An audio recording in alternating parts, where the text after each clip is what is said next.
Cazadores de ovnis internacional. Bienvenidos visitantes a esta nueva temporada de Cazadores de OVNIs Internacional, la número 15.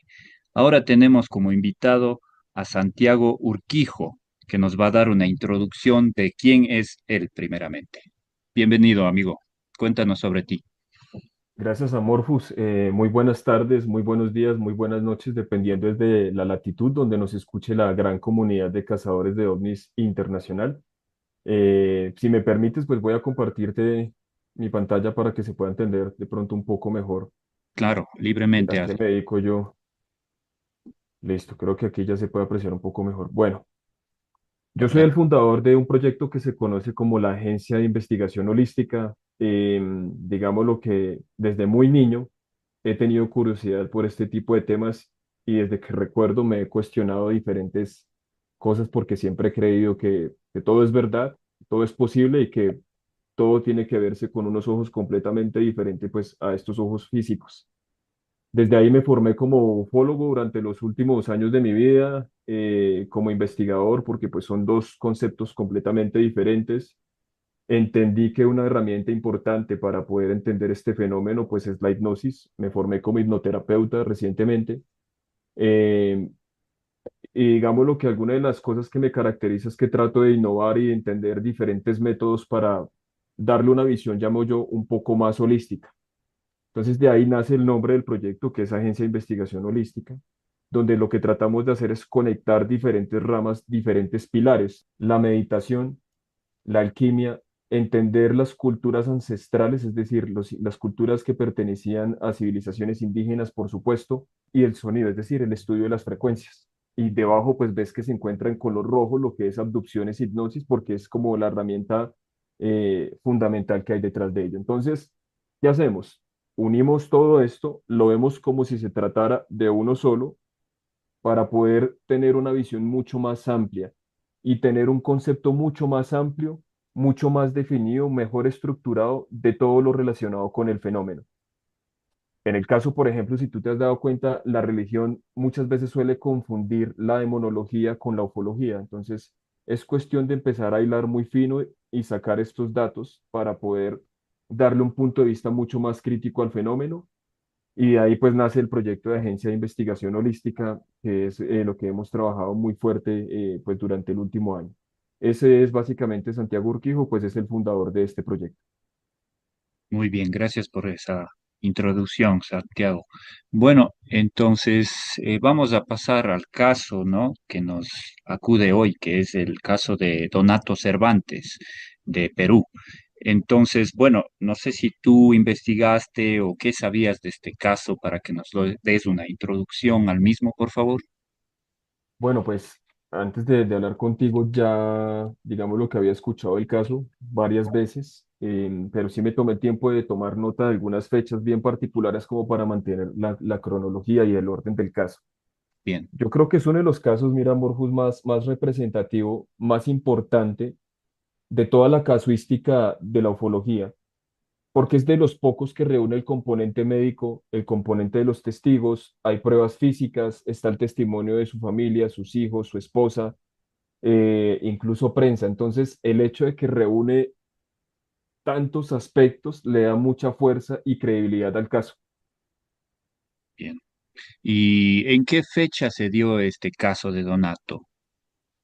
Pues mira, son tres acontecimientos. El más, digamos lo que, el más representativo, si no estoy mal, fue en el 82 o en el año 83, pero el primero fue creo que en el año de 1975, 1976.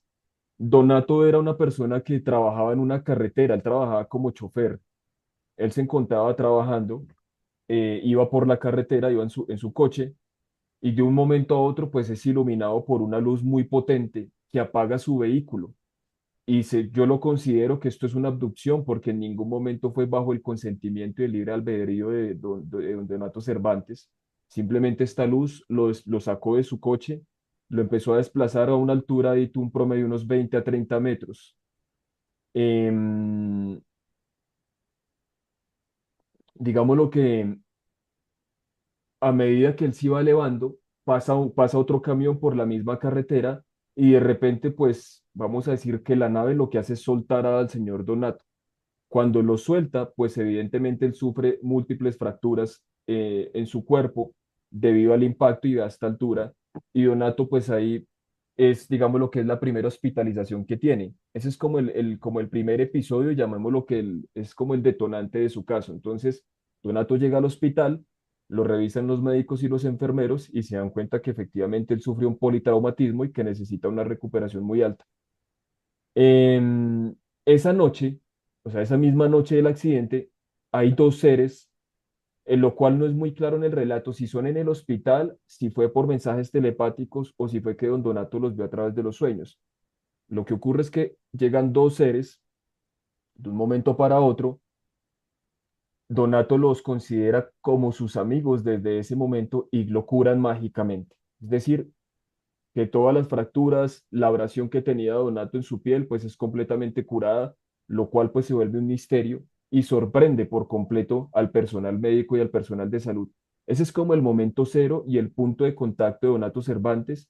Se desconoce con claridad cuál fue la conversación que tuvo Donato con estos seres, pero lo que sí podríamos decir es que a partir de ahí él los considera como sus amigos. Desde este momento uno, que es el primer punto de encuentro que tiene Donato Cervantes con seres de otra civilización, de otro planeta o quizás de otra estrella. Bien. Y bueno, en tu experiencia, ¿no es cierto?, con tu trabajo, ¿tú cómo distingues de un caso donde la persona está mintiendo o está diciendo la verdad? Mira, hay algo que es muy importante y es la coherencia del relato. En mi caso personal, yo utilizo algo que se llama, bueno, yo no creo que esto se pueda ver muy fácil por cámara, sin embargo voy a tratar de mostrártelos aquí al frente. Es un Claro, registro que se lleva de manera física, donde bien, está segmentado en varios puntos. El primero es la identificación del caso, es decir, el caso en grosso modo es entender el perfil del testigo.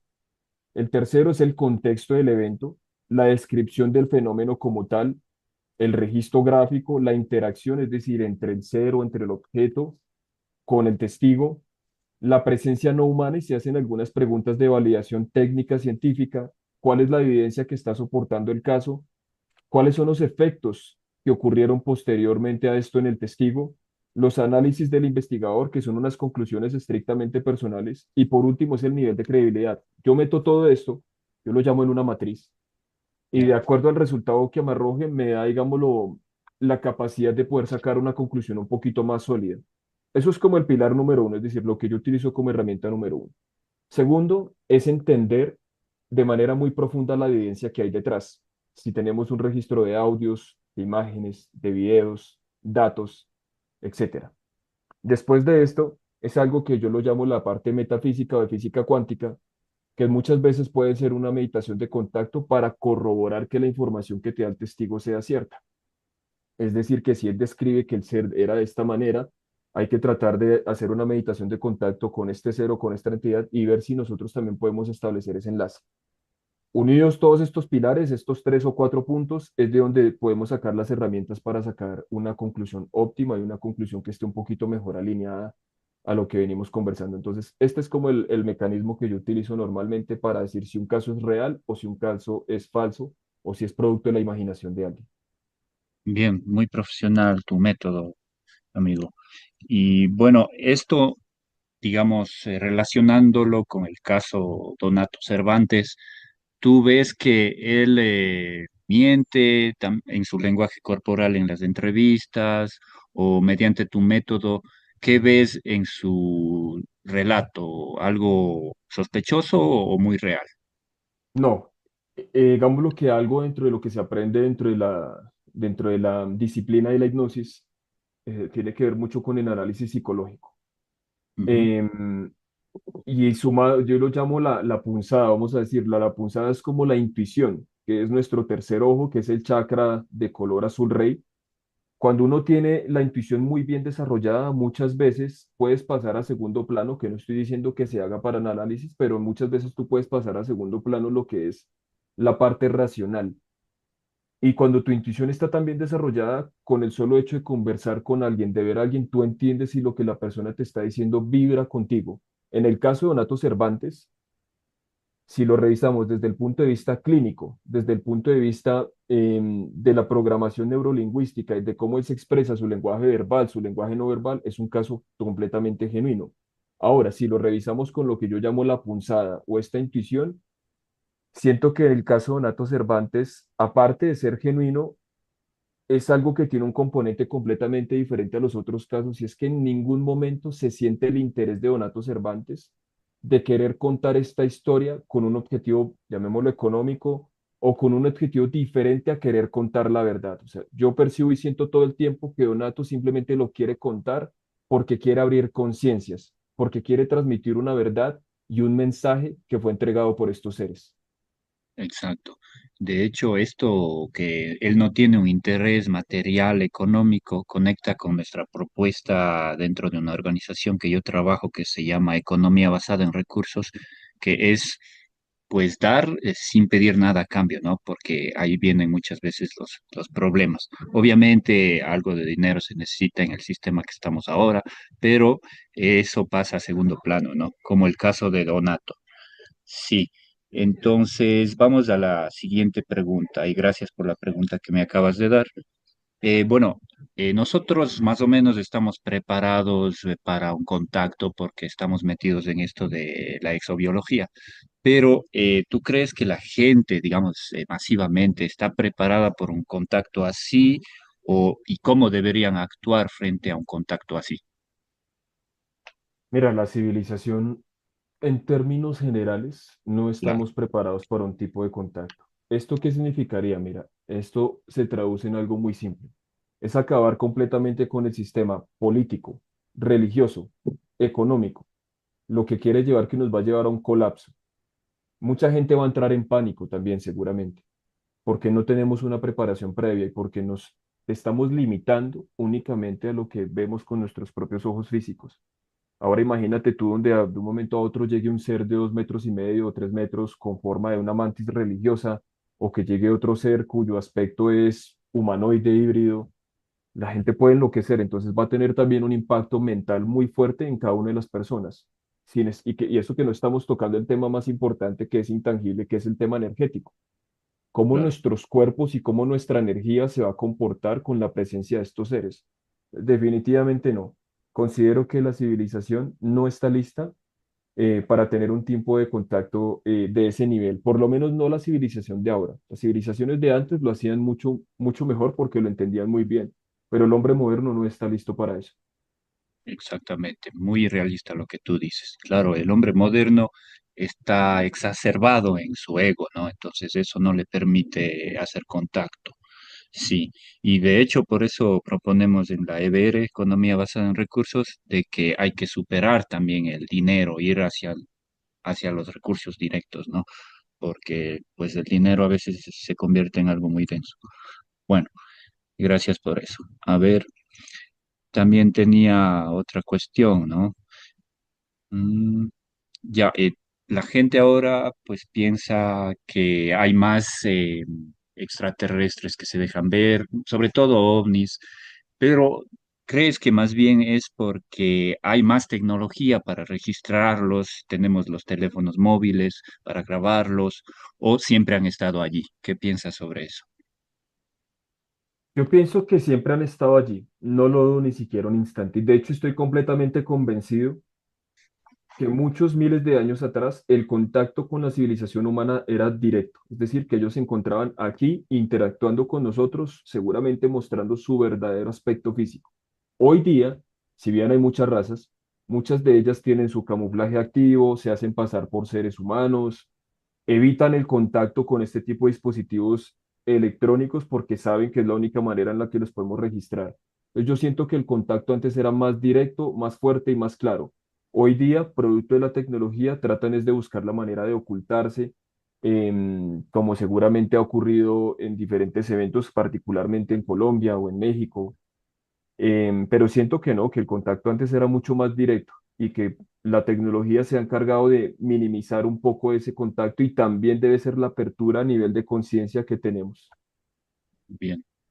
Y bueno, también quería saber si es que Donato Cervantes, volviendo al caso este, no tenía como agentes astrales o agentes que no le permitan contactarse con seres extraterrestres. ¿Tú sabes de ese tema más o menos?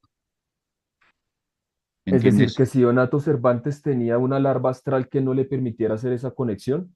Sí, o por ejemplo, hay también, hasta donde tengo entendido, pues agentes astrales, o sea, se desdoblan de su cuerpo físico y no permiten que se contacten algunas personas con extraterrestres. O sea, allí también como tenemos los agentes así físicos, hay agentes astrales, ¿me entiendes? O cómo Bueno, le tomas tú esto? mira, yo lo veo de la siguiente manera. Em, yo creo que esto te lo puedo responder un poco más adelante en, digámoslo, en el contexto de la línea de tiempo de Donato, pero haciendo un pequeño Ya, paréntesis con lo que tú dices y respondiéndolo muy breve, yo pienso lo contrario, que Donato Cervantes, por lo contrario, tenía que haber tenido algún tipo de protección física o etérica en su defecto, porque hay un encuentro que él tuvo con los hombres de negro y seguramente también gobiernos de diferentes países hubieran podido tomar el caso de Donato con mucha más fuerza. Entonces yo creo que Donato estaba siendo era protegido por este mismo tipo de seres, pero más adelante en el tema de los hombres de negro te lo cuento con mayor detalle. muy bien. Sí, es bueno que vayas también como guiando ciertas preguntas si te parecen que deben ser tocadas después o ahora, vamos ahí orgánicamente organizándonos. A ver, Sí, si me permites, te cuento o te narro más o menos cómo fue pues, el siguiente punto de contacto de Donato en el orden cronológico. claro, con gusto, sigamos. Dime. Mira, el segundo acontecimiento más relevante de la historia de Donato Cervantes ocurre aproximadamente en el año 82. Hay una ligera confusión entre el 82 y el 83 porque creo que en el 83 es cuando se hizo público, pero realmente el evento ocurrió en Sí, el 82. Donato Cervantes, creo que ese día había llegado, no sé si ebrio o bajo efectos del alcohol a su casa y él tuvo un accidente con la puerta, se cortó parte de su antebrazo con los vidrios de la puerta, se cayó, o sea, se cayó y cayó sobre la puerta. ¿Esto que ocasionó? Pues una hemorragia, seguramente, una cortada pues con bordes irregulares muy fuerte, al punto en el que pues Donato prácticamente iba a perder su brazo. Donato fue al hospital producto de esto. El tema fue muy grave, al punto en el que la respuesta del personal médico era que le tenían que amputar su brazo. O sea, esa era la respuesta, literalmente tenían que apuntarle, tenían que quitarle el brazo porque no había manera de poderlo curar ni de sanar. Y los médicos le pidieron en su momento a la esposa que se devolviera al hogar y que buscara parte del tejido de los tendones para poderlo reconstruir, porque los médicos necesitaban una herramienta adicional para poder recuperar ese antebrazo pues, de Donato. Em, calculemos más o menos un promedio unos 13 días después de este evento, la respuesta del personal médico era: el señor Donato, mire, si usted definitivamente no accede a que le hagamos una cirugía o la amputación, pues ya su vida va a estar en riesgo, porque tú sabes que la gangrena se empieza a emancipar por por todo nuestro organismo. Pero pues don Donato Cervantes, él estaba completamente convencido de que sus amigos, como él los llama especialmente sus hermanos de la galaxia celeste, pues lo iban a curar nuevamente. Su esposa, sus hijos, los vecinos, todo el mundo, de alguna manera le decía al señor Donato que por qué no, pues no se curaba el brazo, que por qué no permitía que le hicieran el procedimiento, pero don Donato, convencido en su teoría, tenía que firmar de alguna manera, no sé si les llama, si se llama un consentimiento de desistimiento o algo similar, para que lo pudieran dar de alta. Resulta el caso, pues que un momento a otro, pues don Donato Cervantes se vuela del hospital, el hombre se escapa, porque él sabía que le iban a amputar el brazo. El caso es que don Donato se escapa, eso ocurre más o menos los 13 días después pues a este evento de que se haya cortado su brazo, porque él había recibido mensajes telepáticos de sus hermanos donde le indicaban que él tenía que ir a un bosque. No recuerdo el nombre específico de la montaña, pero tengo entendido que estaba como a 400 metros de altura y que tenía que ir completamente, pues, desnudo. Entonces, don Donato se fue desnudo tal cual como se lo pidieron. Donato es elevado por un rayo de luz y de acuerdo a los testigos y a la historia que ha narrado el señor Donato, se escuchaba como el sonido de una impresora 3D, vamos a decirlo de esta manera. Y él empieza a sentir una especie de un hormigueo, un ligero calor en su brazo y empieza a sentir cómo es completamente reconstruido. Creo que le indican que él tiene que cubrirse esta parte. No recuerdo si don Donato se ponía un guante o algo para tapar su brazo. Él regresa, su familia sorprendido, incluyendo sus hijos y su esposa, pues entran en shock porque no entienden cómo Donato llegó pues con el brazo completamente nuevo. Y además de eso, para ponerle, llamémoslo, más picante al tema, el brazo de Donato llegaba con más fuerza de lo normal. Don Donato podía levantar motores con ese brazo, podía apretar tornillos y pernos con ese nuevo brazo. Y la piel se describe como un poco más tersa.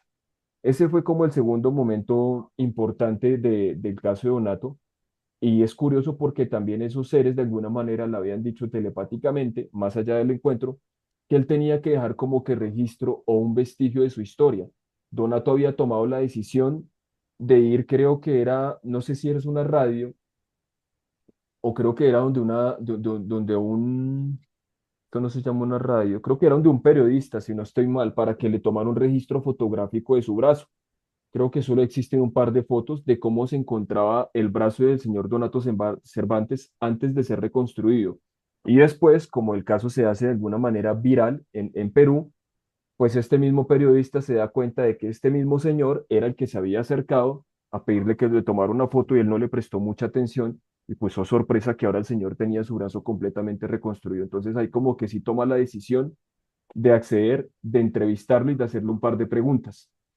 Otra persona que había entrevistado o que había intentado entrevistar al señor Donato Cervantes relata cómo los equipos empezaban a transmitir, a presentar, perdón, a presentar interferencia, como si el señor Donato Cervantes a partir de ese encuentro hubiera quedado como con electromagnetismo, como con estática, con algo diferente que no era fácil de medir y pues que estaba complicando pues completamente em, poder grabar y documentar el caso del señor Donato Cervantes.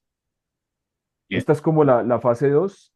Yo la llamo la fase 2 pues, del procedimiento del señor Donato Cervantes y de su encuentro con estos seres. bien. Un gran relato ese. Bueno, vamos a poner pausa un ratito